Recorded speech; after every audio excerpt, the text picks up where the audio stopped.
শনি ভালোবাসা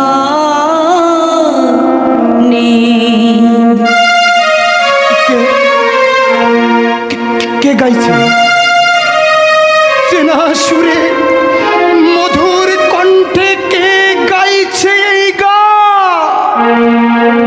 বন্ধ করো বন্ধ করো এই গান। আশা ছিল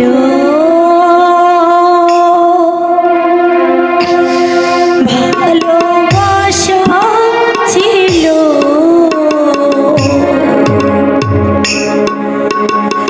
আজ আশা নেই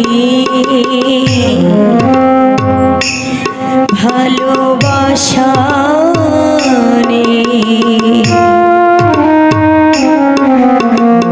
আশা ছিল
ভালোবাসনে আশা ছিল ভালোবাসা ছিল আজ আশা নেই।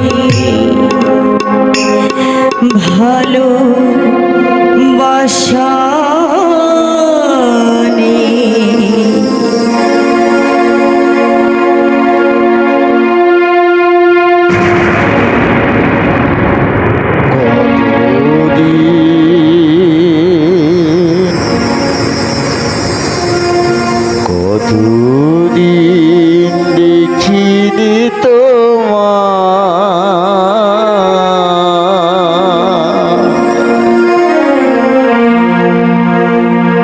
তবু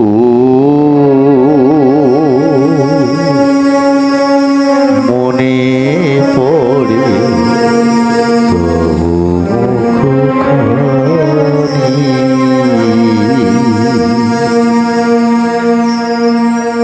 স্মৃতির মুখরে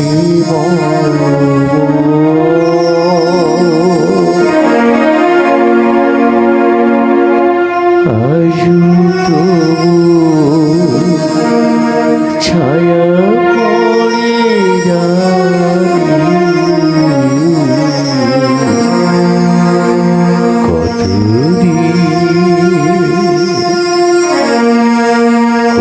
কতদিন দেখিনি তোমার।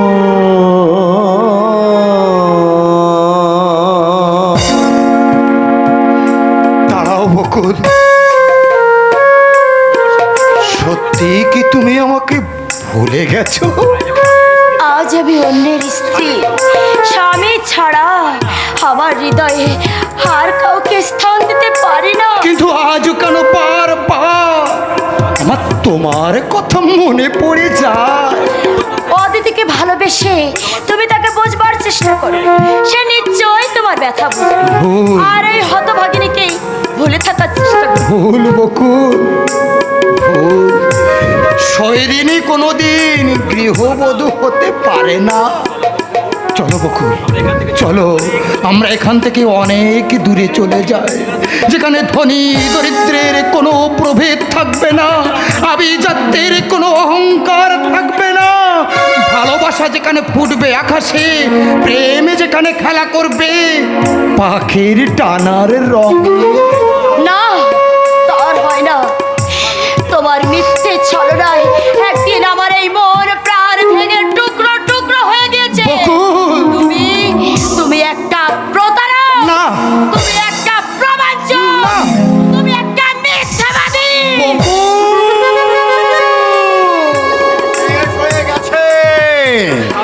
শেষ হয়ে গেছে চিরদিনের মতো ওই নদীর জলে ঝাঁপ দিয়ে শেষ হয়ে গেছে।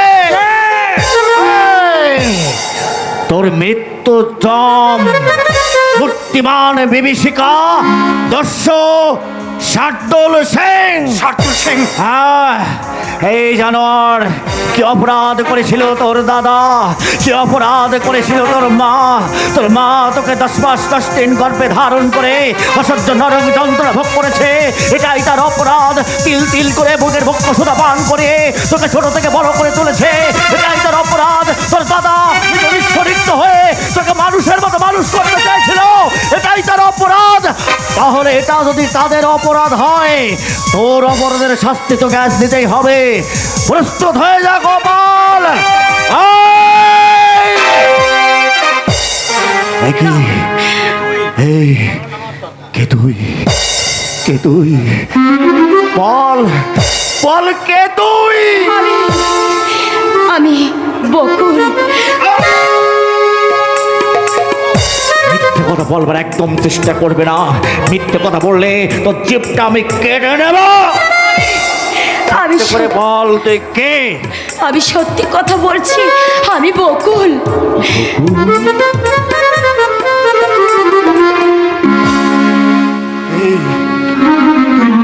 তুই সত্যি বলবো? এতদিন তুই কোথায় লুকিয়েছিলি রে? আমি যে তোকে তন্ন তন্ন করে খুঁজেছি রে, আমি কোথাও তোর কোনো সন্ধান পাইনি রে। কিন্তু তুমি আমাকে তুই চিনতে পারছিস না? এই আমি তোর দাদা রে। আজ তুই, আজ আমি মূর্তিমান বিভীষিকা দস্য শার্দুল সিং। হ্যাঁ, এই দাদা। এই বকুল, তাহলে কি তোরা গোপনে বিয়ে করেছিস? না দাদা, বিয়ে আমাদের হয় হয়নি। কি বলছিস কি? বিয়ে হয়নি তার মানে? তাহলে তোর এই স্মৃতির সিঁদুর, তোর এই হাতের শাখা এবারে হৃদয়বান সন্তান সৃজন বাবু দয়া করে আমাকে বিয়ে করেছে দাদা। সৃজনবাবু, সৃজনবাবু তোকে বিয়ে করেছে? হ্যাঁ দাদা, ওনার মতো মানুষ হয় না। উনি উনি আমার স্বামী, উনি আমার দেবতা। আর আরে গোপাল এখানে কি করছে? তুই আমাকে ক্ষমা করে দিস ভাই। আমি মুক্তোর মালাকে অবহেলায় দূরে সরিয়ে দিয়ে ঠুঙ্কো ঝুটো মালাকে আমি গলায় পরেছি রে। তোর মতো পাদরের গলায় কখনো এই মুক্তোর মালা শোভা পায় না রে গোপাল। হ্যাঁ, তুই একটা ভণ্ড, তুই একটা প্রতারক, তুই একটা মিথ্যাবাদী, তুই একটা স্বার্থপর, তুই একটা বেঈমান। আজ তোর ভাগ্য সুপ্রসন্ন গোপাল, আজ এখানে বকুল উপস্থিত ছিল, নইলে নইলে তোর শাস্তি, তোর উপযুক্ত শাস্তি আমি তোকে দিতাম, কিন্তু পারলাম না। আমার বোনের মুখের দিকে চেয়ে আজ তোর ভাগ্য ভালো, বকুল এখানে উপস্থিত ছিল। দাদা এই এ পথ থেকে তুমি ফিরে এসো দাদা, এ পথ তোমার জন্য নয় দাদা। যাই না রে, যায় না। হাজার চেষ্টা করলেও এই পথ থেকে আর ফেরা যায় না রে বোন।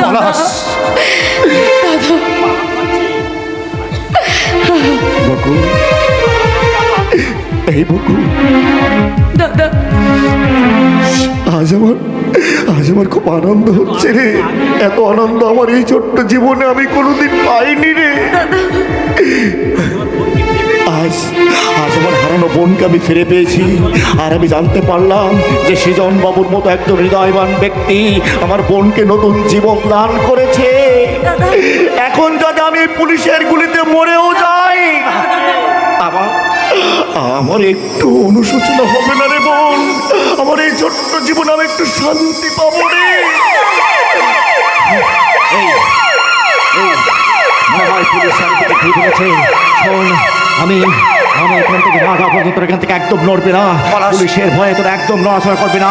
আমি যতক্ষণ পর্যন্ত বাইরে না যাবো, তোরা এখান থেকে এক পাও নড়বে না, এক পাও না, এক পাও না।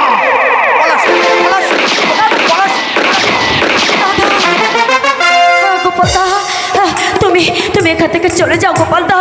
ওরা ওরা তোমাকে আমাকে একসঙ্গে দেখতে পেলে আমাদের ওরা খারাপ পাবে। তুমি এখান থেকে চলে যাও গোপাল দা। তুমি তুমি আমাকে ক্ষমা করে দাও বকুল। গোপাল দা, তুমি তুমি আমাকে ক্ষমা করে দাও। আজ আমি বুঝতে পারছি অমৃত ভেবে গরল পান করলে তার কতখানি তীব্র জ্বালা।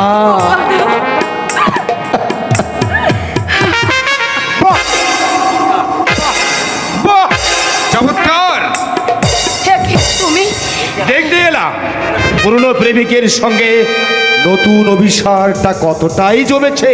এসব এসব তুমি কি বলছো? তুমি বিশ্বাস করো? বিশ্বাস, একটা কলঙ্কিনী দ্বিচারিণীকে বিশ্বাস করা আর কাল নাগিনীর মুখে চুমু খাওয়া দুই সমান। সৃজন বাবু, থামো তুমি। তুমি আর শাক দিয়ে মাছ ঢাকার চেষ্টা করো না। বাবু, তুমি যে অদিতিকে কিসের লোভে বিয়ে করেছিলে আজকে আমি ভালোভাবেই জানতে পারলাম। আরে বকুল, তোমাকে তো আমি বিশ্বাস করেছিলাম, ভালোবেসেছিলাম, কিন্তু তুমি এই তার প্রতিদান দিলে। ছি বকুল, ছি। রাস্তা থেকে তোমাকে কুড়িয়ে এনে যে সম্মান আমি তোমাকে দিয়েছিলাম সেই মার্গ তুমি দুপায়ে মারিয়ে দিলে বকুল। বাবু, ছি ছি বকুল, ছি। সৃজন বাবু, ওগো তুমি বিশ্বাস করো, আমি কলঙ্কিনী নই, আমি বিচারিণী নই। আমি তোমার মতো দেবতাকে আমি ঠকাতে পারি না, আমি ঠকাতে পারি না।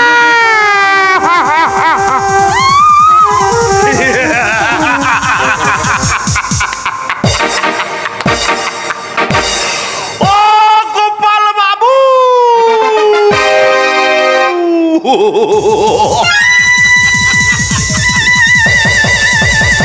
এবার তোমার স্বর্গ থেকে বিদায়। সৃজনের মনে যে বিষ ঢেলে দিয়েছি, সেই বিষের দ্বারা সহ্য করতে না পারে কলঙ্কিনী বকুলকে ত্যাগ করবে। রঞ্জন বাবু, বকুলের এত বড় সর্বনাশ আপনি করবেন না রঞ্জন বাবু। সর্বনাশ? বকুলের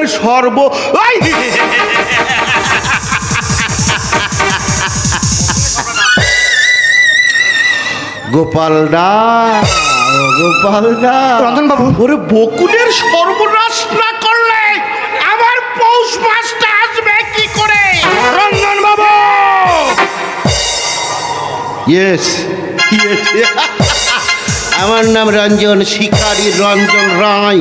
আমার শিকার আজ পর্যন্ত কেউ ভোগ করতে পারবে না, আর ভবিষ্যতেও কেউ কোনোদিন ভোগ করতে পারবে। রঞ্জন বাবু, কাকু,